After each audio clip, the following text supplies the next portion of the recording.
In a long wire of round cross section of radius capital R current density changes with the distance x. तो देखिए इस तरह का situation है बेटा, ये लॉन्ग वायर था एक, और इसमें जो एक्सिस से किसी एक्स डिस्टेंस पर करंट डेंसिटी ये थी, जे वेक्टर की डायरेक्शन दे रखी है एक्सिस ऑफ द वायर, तो करंट भी along the axis of wire ही चलेगी। ठीक है, तो आपको टोटल करंट निकालनी है इस पूरे एरिया से। बहुत पता है आपको, इस तरह का जो क्रॉस सेक्शन होगा सिलेंडर का या इस तरह के वायर का, तो सबको पता है कि वो डिस्क होगा एक तरह से, और डिस्क हमेशा बहुत सारी रिंग से मिलकर बनी होती है। देखिए किसी को डाउट तो नहीं है इस तरह की प्रॉब्लम में? क्या करेंगे, एक्स डिस्टेंस पर डी एक्स थिकनेस की रिंग मान लेंगे।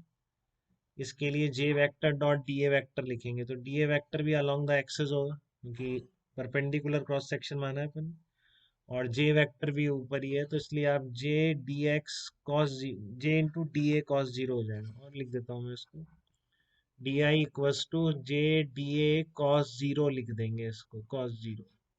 ठीक है, और ये डीए सबको लेना आता है बेटा, कोई ऐसा बच्चा नहीं इसको डीए लेने में दिक्कत आती है उस तरह से। तो ये two pi x d x आ जाएगा यहाँ पे डीए। ठीक है, अब अगर मान लो जे सब जगह यूनिफॉर्म होता तो J into pi r square हो जाता, आपकी बात कहानी खत्म थी। ठीक है ना, J into pi r square, but नहीं है, तो इसलिए हमको इंटीग्रेट करके टुकड़े बनाने पड़ रहे हैं एरिया के, और छोटे छोटे टुकड़ों से करंट निकाल के उन सबको ऐड कर देना पड़ रहा है। जैसे मैंने आपको कहा था कि अगर जे यूनिफॉर्म नहीं है तो टुकड़े कंसीडर करने पड़ेंगे, अब वो टुकड़ा हम ऐसे ही लेंगे कि इंटीग्रेशन बन पाए। ठीक है, तो ऐसा टुकड़ा डिस्क में क्या लेंगे, हमने रिंग को ले लिया इस तरह का टुकड़ा। ठीक है, तो उस टुकड़े से पास होने वाला करंट कितना हो गया, J vector dot d A vector, तो J into two pi x into, हाँ इशिता, एक स्मॉल रिंग ली है एक्स रेडियस की डी एक्स थिकनेस की। क्लियर है बेटा, और जे की जगह सी एक्स स्क्वायर लिख दिया। ठीक है, और two pi C into x cube बन गया।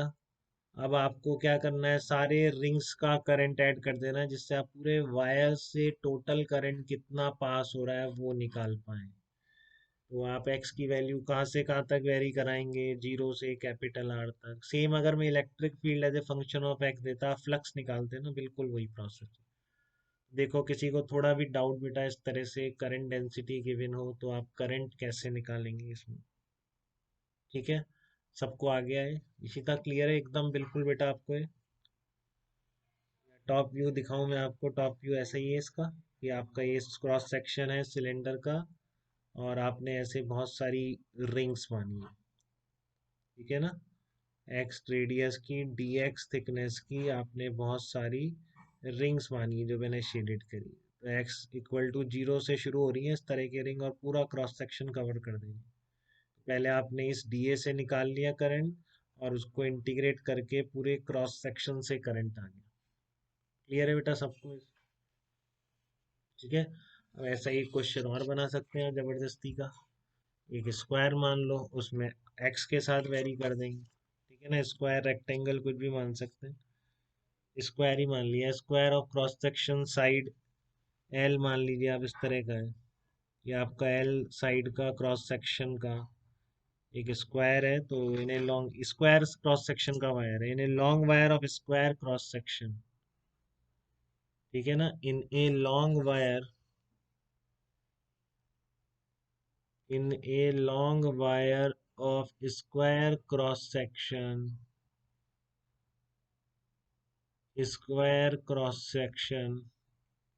of side small l। ठीक है, current density changes with x, x क्या बना रखा है इसने, यहाँ से दिखा रखा है एक्स, यहाँ पर ये डिस्टेंस। ठीक है ना, इस एक्सिस से एक्स के साथ करंट, देखो फिर करंट डेंसिटी यूनिफॉर्म होती तो J into L square answer था। सबको आती है बातें समझ में? ठीक है ना, अगर करंट डेंसिटी यूनिफॉर्म होती, पूरे इस वायर में बाहर की तरफ करंट आ रहा होता मान लो, तो जे इंटू, तो आपका करंट कितना हो जाता, J into L square, current density uniform कह देता, फिर यूनिफॉर्म नहीं कही, square cross section of side L. ठीक है ना, in long wire of square cross section of side and current density changes as, current density changes as, ये सबको आता है करना, इतना तो सब सीख ही जाते हैं। इसको a into e raise to power b x, where a and b are positive constant.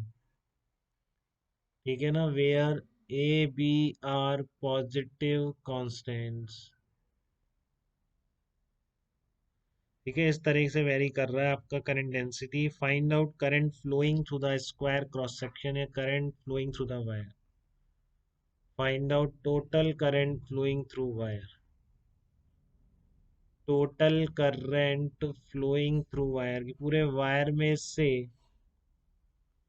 Total current कितना चलेगा, total current flowing through wire कितना होगा।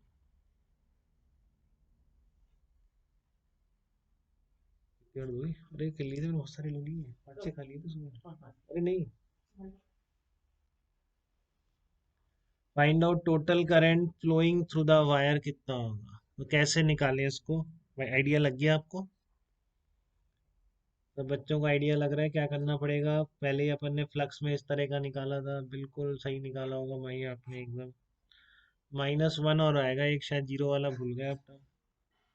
तो हाँ दीपेंद्र आप बताइए, सही है क्या आपको, ये लग रहा है कैसे करेंगे बेटा, आ रहा है आपको। ऐसी बहुत सारी हाँ वेरी गुड, बहुत सारी स्ट्रिप मान सकते हैं बेटा। और एरिया वेक्टर ऊपर से देख रहे हैं अपन तो बाहर की तरफ है, और करंट भी एक्सेस के अलॉन्ग है।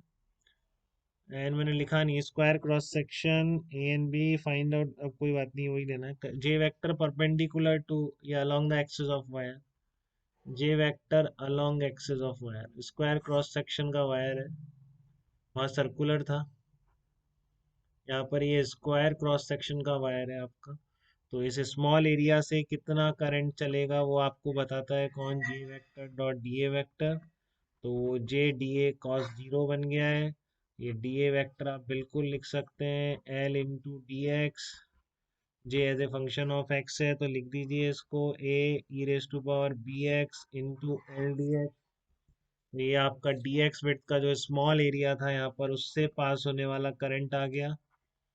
आपको टोटल करंट लिखना है ये, ठीक है ना, टोटल करंट फ्लोइंग। तो क्या करेंगे, 0 से L तक इंटीग्रेट कर देंगे, a l e raise to power b x into d x. ठीक है, तो आप ए एल कॉमन ले लो यहाँ से, 1/, ये आपका स्क्वायर क्रॉस सेक्शन है ना बेटा, जैसे आपका सर्कुलर क्रॉस सेक्शन था वैसे अब स्क्वायर क्रॉस सेक्शन है, तो ये एक्सिस ऑफ द वायर है। तो आपका जे वेक्टर भी इधर है और एरिया वेक्टर भी तो परपेंडिकुलर ही होगा ना। जैसे ही ऊपर से देख रहा हूँ मैं इस वायर को ना, तो इसका एरिया वेक्टर बाहर की तरफ ही आएगा, और जे वेक्टर भी एक्सिस ऑफ वायर यही है बाहर की तरफ।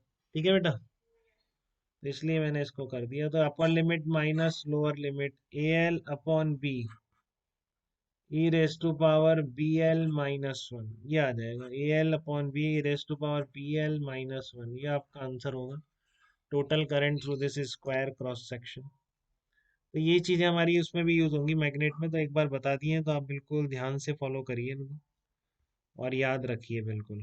ठीक है, कि करंट डेंसिटी गिवन है तो हम as a function of x लिख के जो भी चीज़ें इंटीग्रेट करके टोटल करंट भी निकाल सकते हैं।